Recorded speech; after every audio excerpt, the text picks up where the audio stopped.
दोस्तों नमस्कार। मकर राशि वाले मेरे मित्रों, आप सभी का आज के ज्योतिष के इस बेहद ही खास और आपकी जिंदगी में बहुत ही चमत्कारी और महत्वपूर्ण परिवर्तन लेकर आने वाले विशेष कार्यक्रम में बहुत बहुत स्वागत है, हृदय से अभिनंदन है। दोस्तों, जैसा कि आप जानते हैं कि नवरात्रि का यह पर्व अब समाप्त होने वाला है, तो ऐसे में हम आपको एक ऐसी विशेष और बेहद ही शक्तिशाली चीज के बारे में बताएंगे जिसे आपको अपने घर की चौखट पर बांध लेना है।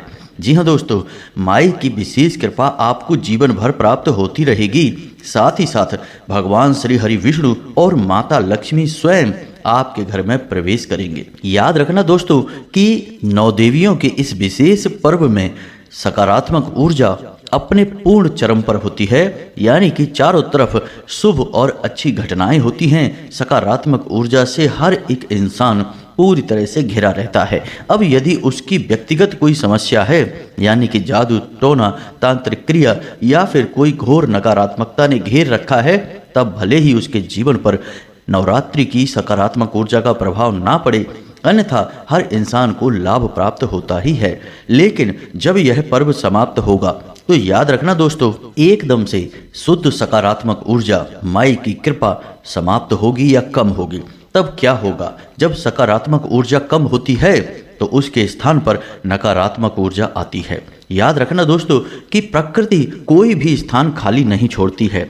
यहाँ तक कि अगर जमीन का एक टुकड़ा, एक छोटा सा मैदान भी खाली रह जाता है तो उसमें भी घास फूस खरपतवार उग आता है।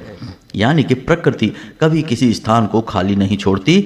इसी प्रकार यदि सकारात्मक ऊर्जा का प्रभाव कमजोर पड़ता है तो फिर नकारात्मक ऊर्जा बलिष्ठ होती है। इसीलिए हम आपको समझा रहे हैं और कह रहे हैं कि आप अपना सुरक्षा घेरा मजबूत करिए। और आप यह कैसे करेंगे दोस्तों?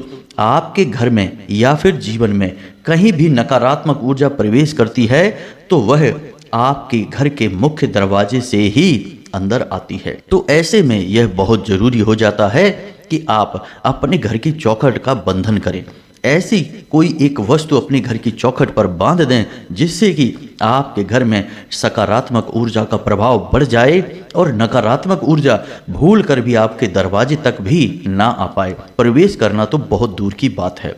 अब कोई चीज यदि ऐसी है तो बहुत अच्छी बात है, लेकिन यदि आपको इस एक चीज को लगाने से विशेष धन लाभ भी प्राप्त होने लगे, घर में खुशियां ही खुशियां प्रवेश करने लगे, तब तो यह सोने पे सुहागा जैसा होगा। जी हाँ दोस्तों, तो बस अब यही चमत्कारी चीज, यही क्रांतिकारी वस्तु हम आपको बताने जा रहे हैं। आपको वीडियो पूरे ध्यान से देखना है। इस एक चीज को हम आपको इतने विस्तार से समझाएंगे, इसकी विधि, इसका तरीका और इसके शास्त्रीय प्रमाण सब कुछ हम आपको इतने विधि विधान से बताएंगे कि आपको हर एक बात अच्छी तरह से समझ में आ जाएगी। और जब आप इसे हमारे बताए हुए तरीकों से प्रयोग करेंगे तो आपके जीवन में और आपके घर में 100% बदलाव आएंगे। आपको खुशियां प्राप्त होंगी, इस बात की हम गारंटी देते हैं। याद रखना कि इस तरह के वीडियो जिनमें केवल और केवल ज्ञान और जीवन को बदलने की विधि बताई जाती है, बहुत ही कम सुनने को देखने को मिलते हैं। लोग केवल इधर उधर की बातें करते हैं, समय खराब करते हैं, और जब आप लोगों का पूरा वीडियो देख लेते हैं तब आपको पता चलता है कि इसमें तो कुछ खास बात बताई ही नहीं गई है। जी हाँ दोस्तों, लेकिन हमारी वीडियो में ऐसा नहीं होता। हम आपको हर एक बात बहुत ही ठोस प्रमाण के साथ बताते हैं, शास्त्रीय विधान और प्रमाणों के साथ अपनी बात को साबित करते हैं। तो बस आपको यह वीडियो पूरा देखना है। यकीन मानिए कि इस तरह के वीडियो बनाने में हम और हमारी टीम दिन रात मेहनत करती है और चुन चुनकर आपके लिए बेहतरीन ज्ञान का खजाना लेकर आते हैं। तो आपकी भी जिम्मेदारी बनती है दोस्तों कि आप इस वीडियो को पूरा देखें, तभी आपके जीवन में बदलाव आएगा। और जब आपके जीवन में बदलाव आएगा तो हमारी भी माई के लिए भक्ति सफल हो जाएगी और हमारा कार्य सिद्ध हो जाएगा। जी हाँ दोस्तों, मेहनत सफल होगी। तो उम्मीद है कि आप हमारी बातों को समझ रहे होंगे। तो चलिए आज के इस महत्वपूर्ण वीडियो की शुरुआत करें, लेकिन इससे पहले माई को आभार और निवेदन व्यक्त करना बहुत जरूरी है।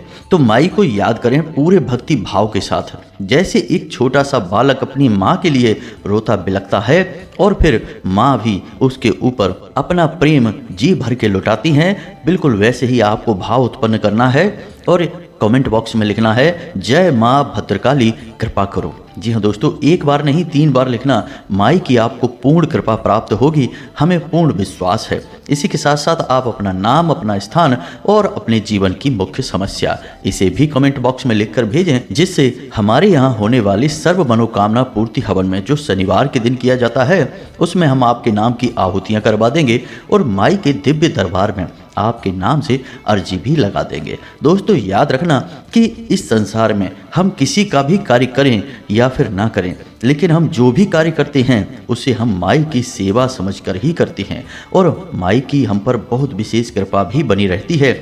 इसीलिए हमारे सारे कार्य सिद्ध होते हैं, हमें कोई परेशानी नहीं है। यह माई की कृपा है, उनकी ही शरण में जाने से हमारा उद्धार हुआ और आपका भी होगा, हमें पूर्ण विश्वास है। इसी के साथ साथ दोस्तों आपसे एक छोटा सा निवेदन और है कि आप यदि चैनल पर पहली बार आए हैं तो इस चैनल को सब्सक्राइब करके बगल में जो घंटी का निशान है उसे भी अवश्य दबा दें। इससे आप हमारे और माई के दिव्य परिवार के सदस्य बन जाएंगे और फिर हम जो भी पूजा पाठ अनुष्ठान करेंगे उसका आपको कुछ न कुछ आंशिक फल अवश्य ही प्राप्त होगा, क्योंकि परिवार में कोई भी कार्य किया जाए उसका हिस्सा, उसका फल सभी सदस्यों में बांटा जाता है। तो चलिए जल्दी से चैनल को सब्सक्राइब करिए और अपने भाग्य को बदलने की शुरुआत करिए। अब आगे बढ़ते हैं। दोस्तों हमारे हिंदू धर्म में घर के मुख्य दरवाजे का बहुत अधिक महत्व है। घर के मुख्य दरवाजे की दहलीज पर कई देवी देवताओं का वास माना जाता है और यह कई ग्रहों को समर्पित है, जिनमें से सबसे मुख्य है राहु। जी हाँ दोस्तों, आपके घर की दहलीज राहु को समर्पित होती है। इसी के साथ साथ शनि का भी कुछ अंश दहलीज पर होता है। ठीक इसी प्रकार हमारे घर की मुख्य दहलीज जो है, मुख्य दरवाजे की जो दहलीज है वह हमारी कुल देवी को भी समर्पित होती है। ठीक इसी प्रकार यहाँ पर भैरव बाबा का भी स्थान माना जाता है, जिन्हें हम क्षेत्रपाल कहते हैं। ठीक इसी प्रकार यह हमारे पितृ पूर्वजों को यानी पितृगणों को भी समर्पित होती है, लेकिन किसी का कम और किसी का ज़्यादा। लेकिन मुख्य तौर पर देखा जाए तो यह कुलदेवी और ग्रहों में राहु को सर्वाधिक समर्पित होती है। अब यहाँ पर समझने वाली बात यह है कि आपकी कुलदेवी कौन है? आपके कुल की पालनहार, जो लंबे समय से यानी आपके परिवार की कई पीढ़ियों से रक्षा करती चली आ रही हैं, पालन करती चली आ रही हैं, उनको समर्पित है। इसी प्रकार राहु को समर्पित है। और राहु कौन है? राहु एक ऐसा क्षुद्र ग्रह है या यूं कहें कि छाया ग्रह है, जो आपके जीवन में बड़े ही चमत्कारी परिवर्तन लाएगा और अचानक परिवर्तन लाएगा। जी हाँ दोस्तों, जब भी आपके परिवार में कोई घटना अचानक से घटने लगे और वह बड़ी घटना हो जिसका प्रभाव पूरे परिवार पर पड़े, तो समझिए कि यह राहु का ही असर है। अब यदि घर का कोई एक सदस्य अचानक शराब पीने लगे, उल्टे सीधे काम करने लगे, जुआ खेलने लगे, पैसे की बर्बादी करने लगे, तो समझिए कि यह राहु का दुष्प्रभाव है। लेकिन राहु के अच्छे प्रभाव भी होते हैं। अचानक धन लाभ होने लगे, कोई बड़ा व्यापार हाथ लग जाए, कोई बड़ी अपॉर्चुनिटी, मौका, अवसर हाथ में आ जाए और घर में अचानक खुशियां प्रवेश कर जाएं, तो यह भी राहु का ही प्रभाव होता है। जी हाँ दोस्तों, तो इन सब बातों को आपको बताने का हमारा मतलब यह है कि आप अपने घर के मुख्य दरवाजे को साधारण ना समझें, यह बहुत ही आवश्यक है। आपने देखा होगा कि पुराने ज़माने में जो प्राचीन काल के मकान बने हैं, गांव में जाइए और देखिए तो घर के अन्य दरवाजे तो सामान्य होते थे, लेकिन घर का मुख्य दरवाज़ा बहुत ही चौड़ा, बड़ा और मजबूत बनवाया जाता था। जी हाँ दोस्तों, तो ऐसा क्यों? आखिर मुख्य दरवाजे में क्या है? तो जो खास बातें हैं वो हमने आपको बताई हैं। अब जब आप यह समझ चुके हैं कि मुख्य दरवाजे का कितना महत्व है, तो अब हम आपको ऊर्जाओं के बारे में बताते हैं। तो शिव पुराण कहती है कि आपके घर के मुख्य दरवाजे पर हमेशा भैरव का पहरा लगा रहता है, जिन्हें हम क्षेत्रपाल कहते हैं और जो भगवान भोलेनाथ के ही प्रमुख गढ़ हैं, या यूं कहें कि उनका ही एक रूप है। अब आप समझिए कि ऐसी क्या खास बात है कि घर के मुख्य दरवाजे को भैरव को समर्पित किया गया है और भैरव क्षेत्रपाल हैं यानी रक्षा करने वाले हैं। और आपके मुख्य दरवाजे की रक्षा जब भैरव कर रहे हैं तो मुख्य दरवाजा कुछ खास होगा, महत्वपूर्ण होगा। और वह खास और महत्वपूर्ण क्या है दोस्तों? आप समझिए कि आपके घर का जो मुख्य दरवाजा है वह आपके घर का प्रवेश द्वार है। अब वहाँ से आप लोग तो अंदर आते जाते रहते हैं ही, लेकिन ऊर्जाएं भी इसी रास्ते से आपके घर में प्रवेश करती हैं। अब याद रखना कि ऊर्जा स्वयं कभी भी प्रवेश नहीं करेगी, ऊर्जा किसी न किसी इंसान को वाहन बनाकर ही प्रवेश करेगी। मानकर चलिए कि भूत प्रेत की कोई नकारात्मक ऊर्जा है तो वह आपके घर में स्वयं प्रवेश नहीं कर सकती, क्योंकि वहां पर भैरव का स्थान है और भैरव बाबा उस भूत प्रेत नकारात्मक तांत्रिक ऊर्जा को कभी प्रवेश नहीं करने देंगे। अब आपने चाहे भैरव बाबा का कभी पूजन किया हो चाहे ना किया हो, लेकिन वे आपके क्षेत्रपाल हैं और वे अपना काम करेंगे। आप अपना काम करें या ना करें कोई फर्क नहीं पड़ता है। लेकिन अब जब नकारात्मक ऊर्जा को आपके घर में प्रवेश करना है तो वह किसी इंसान को चुनेगी, या तो आपके घर का या आपके घर के बाहर का कोई एक ऐसा इंसान जो आपके घर में आएगा और उसी के ऊपर सवार होकर उसी के माध्यम से वह नकारात्मक ऊर्जा आपके घर में आएगी। जी हाँ दोस्तों, यह सरल रास्ता है और इस प्रकार प्रवेश करने को भैरव बाबा भी रोक नहीं सकते हैं, आपके पितृगण भी रोक नहीं सकते हैं, यहाँ तक कि आपकी कुल देवी और आपके दरवाजे पर बैठे संपूर्ण ग्रह नक्षत्र जो आपको लाभ पहुंचा रहे हैं, वे भी इस प्रकार नकारात्मक ऊर्जाओं के प्रवेश को आपके घर में आने से रोक नहीं सकते हैं, क्योंकि दोस्तों यह प्रत्यक्ष नहीं अप्रत्यक्ष प्रवेश है। तो अब ऐसे में आप क्या कर सकते हैं? अब ऐसे में आता है रक्षा कवच। तो ऐसे में आपको बनाना होगा अपने घर के मुख्य दरवाजे पर एक रक्षा कवच, जो कि नकारात्मक ऊर्जाओं के प्रवेश को, चाहे वे किसी को माध्यम बनाकर आए, वाहन बनाकर आए, तब भी रोक सकता हो। इसीलिए आपने अक्सर ये देखा होगा, आप हमारे देश की हमारी संस्कृति को समझना चाहते हैं तो गांव में जाइए, वहीं आपको सारी वैदिक सांस्कृतिक परंपराएं देखने को मिलेंगी। तो अक्सर ये देखा जाता है कि गांव के लोग अपने घर के मुख्य दरवाजे पर कुछ न कुछ टांग कर रखते हैं, कुछ न कुछ रखा रहता है, एक ना एक पोटली टंगी रहती है, कभी लाल कपड़े में कभी काले कपड़े में, क्योंकि वे कुछ न कुछ उपाय होते हैं जो वे चुपचाप करते हैं और उन चीज़ों के बारे में कभी चर्चा भी नहीं की जाती है। आप यदि कुछ पूछेंगे तो घर के लोग टाल देंगे कि कुछ नहीं है, ऐसा ही है, कोई मतलब नहीं है, ऐसा ही है, किसी ने कुछ बताया था हमने टांग दिया है। मतलब विस्तार से आपको कुछ नहीं बताएंगे, क्योंकि उपाय तो बताए नहीं जाते हैं, उपाय तो छुपाए जाते हैं, तभी कारगर होते हैं। लेकिन आप अक्सर ये देखेंगे कि गांव के अधिकतर घरों के मुख्य दरवाजों पर कुछ न कुछ आप टंगा देखेंगे, तो वह इसीलिए है क्योंकि वह उनके घर का रक्षा कवच का कार्य करता है। कुछ लोग अपने घर के मुख्य दरवाजे के ऊपर घोड़े की नाल भी ठुकवा देते हैं, लेकिन नाल अभिमंत्रित हो तभी उसका प्रभाव रहता है, अन्यथा यूं ही लाकर अगर आप लगा देंगे तो उसका कोई खास प्रभाव नहीं रहता है। वैसे घोड़े की नाल भी एक अच्छा रक्षा कवच बनता है, नकारात्मक ऊर्जाओं से आपको मुक्त करता है। खैर चलिए, अब हम आपको बताते हैं मुख्य बात जिससे हमने इस बिंदु की शुरुआत की थी। और इतनी सारी बातें हमने आपको केवल इसलिए बताई हैं क्योंकि वैदिक और सांस्कृतिक जो उपाय होते हैं उनमें आपको विश्वास होना बहुत आवश्यक है। यदि आपके मन में 1% का भी शक होगा तो वे उपाय अपने प्रभाव को 100% नहीं दिखा पाएंगे। जी हाँ दोस्तों, यहाँ सारा खेल विश्वास का है, श्रद्धा का है।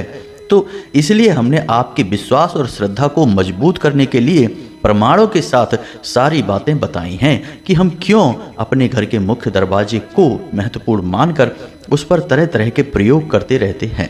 अब हम आपको मूल बात बताते हैं। एक छोटी सी बात और हम आपको बता दें दोस्तों कि कुछ लोग ऐसे होते हैं जो हमेशा कमेंट में यह कहते रहते हैं कि जल्दी से पॉइंट की बात बताइए, मुख्य विषय बताइए, जल्दी करिए जल्दी करिए। दोस्तों इतनी जल्दी किस बात की है, कहाँ जाना है जल्दी जल्दी करके? आप धैर्य के साथ यदि ज्ञान हासिल नहीं कर सकते हैं, हम पूरे धैर्य के साथ आपको यह विशेष ज्ञान देने के लिए तैयार हैं, लेकिन आपके पास इतना भी धैर्य नहीं है कि आप 10, 20, 25 मिनट के वीडियो को पूरा देख सकें और समझ सकें, तो फिर आपका जीवन तो भगवान भरोसे है, इससे शायद ही कोई दुनिया में बदल पाएगा। यह तो तकलीफ़ों से भरा रहने वाला ही है। याद रखिए दोस्तों कि हम जब वीडियो आपके लिए बनाते हैं तो हम अपने कई घंटे इस वीडियो को बनाने में लगाते हैं और आपके बस कुछ मिनट चाहिए। आप वो भी नहीं कर सकते हैं तो फिर आप इस गुरु शिष्य परंपरा का सही पालन नहीं कर रहे हैं, अपमान कर रहे हैं। और यदि आप अपनी परंपराओं का अपमान करते हैं तो आपका कभी भी इस संसार में उद्धार नहीं हो सकता है। जी हाँ दोस्तों, याद रखिए कि श्रद्धा और समर्पण ही ज्ञान प्राप्ति का मार्ग है और ज्ञान ही वह एक औजार है या यूं कहें कि चाबी है जिससे कि आप अपने जीवन के हर एक दुख और कष्ट को समाप्त कर सकते हैं। जी हाँ दोस्तों, तो ये सारी बातें आपको समझना बहुत आवश्यक है। तो चलिए अब अपने मुख्य बिंदु की शुरुआत करते हैं। दोस्तों आपके घर में सबसे अधिक सकारात्मक ऊर्जा को उत्सर्जित करने वाली चीज एकमात्र चीज है, वह है तुलसी का पौधा। और तुलसी का पौधा कोई साधारण पौधा नहीं है, इसका लगभग हर एक पुराण में विस्तार से वर्णन देखने को मिलता है। यह बेहद ही पवित्र, पूजनीय और प्रभावशाली है। अब यह आपके घर में मौजूद है, लेकिन यह आपके घर के वातावरण को शुद्ध तो कर रहा है, लेकिन मुख्य दरवाजे की रक्षा कैसे होगी? यह तुलसी के पौधे से ही जुड़ी हुई है। तुलसी का एक ऐसा पौधा है जो भगवान श्री हरि विष्णु को बहुत अधिक प्रिय है। अब इसकी भी एक विशेष कहानी है जो शिव पुराण में ही देखने को मिलती है कि तुलसी असल में वृंदा है पिछले जन्म में, और इस जन्म में तुलसी के रूप में उत्पन्न हुई। और इस कहानी का मूल भाव, केंद्रीय भाव यह है कि भगवान श्री हरि विष्णु को तुलसी का भाव बहुत अधिक पसंद आया। इसीलिए भगवान ने कहा कि जो इंसान तुलसी का विवाह भगवान श्री हरि विष्णु के शालिग्राम रूप से कराएगा, उस इंसान के जीवन में सुख, संपत्ति, वैभव कभी समाप्त नहीं होगा। तो आप यहीं से समझिए कि तुलसी के गमले में, या यूं कहे कि तुलसी के पास ही हमेशा शालिग्राम को स्थापित किया जाता है। और शालिग्राम कौन है? भगवान श्री हरि विष्णु का शुद्ध स्वरूप। तो अब यहाँ से शुरुआत होती है आपके उपाय की। ध्यान से सारी बात समझना दोस्तों। अक्सर ऐसा होता है कि आपके घर में तुलसी का पौधा लगा है और वह सूख जाता है। अब जब वह पौधा सूख गया तो लोग टेंशन में आ जाते हैं कि यह क्या हो गया, घर में तो घोर नकारात्मकता आ गई, आपके घर का तुलसी का पौधा सूख गया। लेकिन दोस्तों आप समझिए कि यह भी भगवान की ही एक लीला है। भगवान तुलसी के पौधे के कई प्रयोग बताते हैं। एक प्रयोग यह है कि आप तुलसी में जल अर्पित करिए, तुलसी का पौधा फलेगा, फूलेगा और आपके जीवन में भी खुशियाँ आएंगी।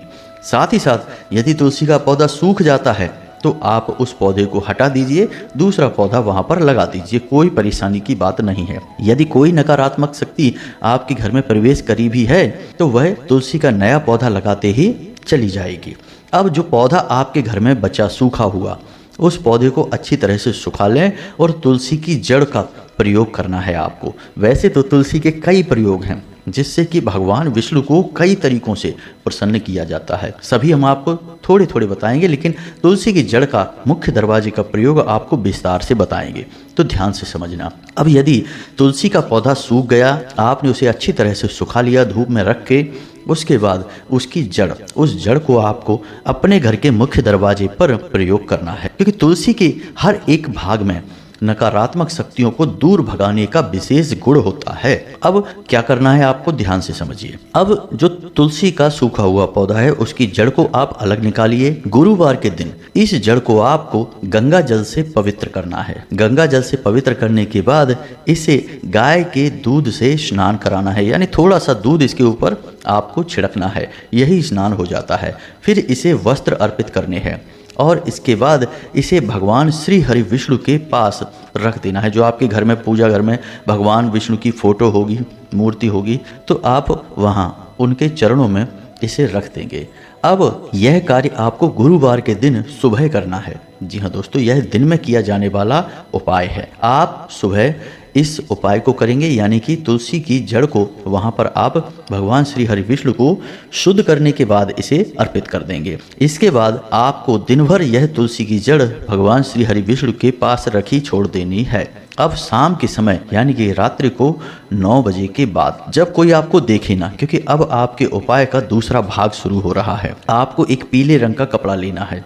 उस पीले रंग के कपड़े में आपको वही तुलसी की जड़ रखनी है। अपने मन में यह भाव रखना है कि भगवान श्री हरि विष्णु और माता लक्ष्मी की संपूर्ण ऊर्जाएं इस जड़ में समाहित हो चुकी हैं। अब आपको उस जड़ का पूजन करना है, यानी कि थोड़ी सी हल्दी लगाएं, थोड़ा सा कलावा या फिर मौली तुलसी की जड़ को अर्पित करें। इसी के साथ साथ उसे उस पीले कपड़े पर रखकर थोड़ी सी चीज़ें उसके साथ और रखें, जैसे कि थोड़े से सूखे खड़ा धनिया। जी हाँ दोस्तों, सूखे खड़े धनिये के थोड़े से दाने, कुछ चावल और लौंग का एक जोड़ा, थोड़ा सा कपूर और एक इलायची। जी हाँ दोस्तों, हरी इलायची होनी चाहिए। इतनी चीज़ें आपको उस पीले रंग के कपड़े में रख देना है और उसे पीले धागे से ही लपेट कर एक पोटली का स्वरूप दे देना है। याद रखें कि आप उसमें गांठ ना बांधें। गांठ बांधना हिंदू धर्म में सही नहीं माना जाता है, नकारात्मक होता है। तो आपको उसे लपेट कर एक पोटली का स्वरूप दे देना है। उसके बाद आपको रात्रि के ही समय, जब कोई देख ना रहा हो, आपकी गली में आपके दरवाजे पर कोई आ जा ना रहा हो, उस समय आपको इस पोटली को ले जाकर अपने घर के मुख्य दरवाजे की चौखट पर बांध देना है। याद रखें कि आपको इसे अपने घर की चौखट की बाईं ओर बांधना है। बाईं ओर से मतलब कि जब आप अपने घर के मुख्य दरवाजे से खड़े होकर बाहर की ओर देखेंगे तो आपका बायां हाथ जिस तरफ है उसी तरफ आपको कोने में बांध देनी है। अब यह पोटली थोड़ी सी दिखाई देनी चाहिए, यानी छिपाकर नहीं रखनी है, थोड़ी सी इसे दिखनी भी चाहिए। कुछ इस प्रकार से ही आप इसकी व्यवस्था बनाएं। अब बाहर से यदि कोई प्रवेश करेगा तो यह पोटली उसके दाहिने हाथ की तरफ होगी, इसलिए हमने आपको कहा कि बाईं तरफ बांधनी है। बस अब आपका यह उपाय पूर्ण हो चुका है। अब यह उपाय दो कार्य करेगा। पहला कि तुलसी की जड़ जो है वह पूरी तरह से नकारात्मक ऊर्जा को दूर भगाने का कार्य करेगी। दूसरा कि अन्य सामग्रियां जो उसमें डाली गई हैं वे माता लक्ष्मी को अत्यधिक प्रिय हैं। तो माता लक्ष्मी जो कि सुबह के समय भगवान श्री हरि विष्णु के साथ आपके घर के दरवाजे पर आती हैं। जी हाँ दोस्तों, इसका भी शास्त्रीय विधान है कि सुबह के समय माता लक्ष्मी और भगवान श्री हरि विष्णु एक साथ हर एक इंसान के घर के दरवाजे से गुजरते हैं और शाम के समय भगवान भोलेनाथ और माता पार्वती गुजरती हैं। इसीलिए सुबह और शाम का समय बहुत महत्वपूर्ण माना जाता है। तो जब सुबह सुबह भगवान श्री हरि विष्णु माता लक्ष्मी के साथ आपके घर के दरवाजे से गुजरेंगे तो वे निश्चित तौर पर आपके घर में प्रवेश कर जाएंगे, क्योंकि आपने उनकी सबसे प्रिय भक्त यानी कि वृंदा यानी कि तुलसी को अपने मुख्य दरवाजे पर उपाय के रूप में स्थापित किया है। और साथ में माता लक्ष्मी तो आएंगी ही। जब भगवान श्री हरि विष्णु आएंगे तो फिर माता रानी क्यों नहीं आएंगी। जहाँ पति परमेश्वर होंगे वहाँ पत्नी जी तो निश्चित तौर पर होंगी ही। तुलसी के सूखे हुए पौधे के और भी कई बहुत ही शक्तिशाली प्रयोग हैं, उन्हें हम किसी अन्य वीडियो में बताएंगे। यह वीडियो बहुत लंबा हो चुका है। आपके धैर्य रखने के लिए और यहाँ तक पूरा वीडियो समझने के लिए धन्यवाद। बस इस उपाय को आप पूरे भाव के साथ करिए। गुरुवार के दिन करना है, पीले वस्त्र धारण करना है और भगवान श्री हरि विष्णु का पूजन भी करना है और गाय के घी का दीपक जलाना है और पीले रंग का प्रसाद ही भगवान को अर्पित करना है। और यह तुलसी की जड़ उनके सामने पूरे दिन रखी रहनी छोड़ देनी है। बस इतना सा आप करें। सारा उपाय आपने जैसा बताया वैसा किया तो निश्चित तौर पर नौदेवी समाप्त होने के बाद आपके घर में शुभ घड़ियां आएंगी, आपको बहुत अच्छी खबरें मिलेंगी और आपके कार्यों में आ रही रुकावट दूर हो जाएगी। फिर चाहे ग्रह बाधा हो, चाहे शत्रु बाधा हो, चाहे किसी प्रकार की तांत्रिक क्रिया हो, हर चीज से आपको मुक्ति प्राप्त होगी। हम इस बात की गारंटी देते हैं। तो उम्मीद है कि जो बातें हमने आपको बताई हैं वे आपको अच्छी तरह से समझ में आ गई होंगी। अब यदि कोई प्रश्न आपके मन में उठता है तो आप कमेंट करके पूछें, हम आपके प्रश्नों के जवाब देने की पूरी कोशिश करेंगे। इसी के साथ साथ आज के इस वीडियो को विराम देते हैं। कमेंट बॉक्स में पूरे भक्ति भाव के साथ जय माँ भद्रकाली, जय माता लक्ष्मी अवश्य लिखना। माँ भद्रकाली की और माता लक्ष्मी की आपको मिश्रित कृपा अवश्य ही प्राप्त होगी। मिलते हैं अगले ज्ञानवर्धक वीडियो में, तब तक के लिए धन्यवाद। जय माता की।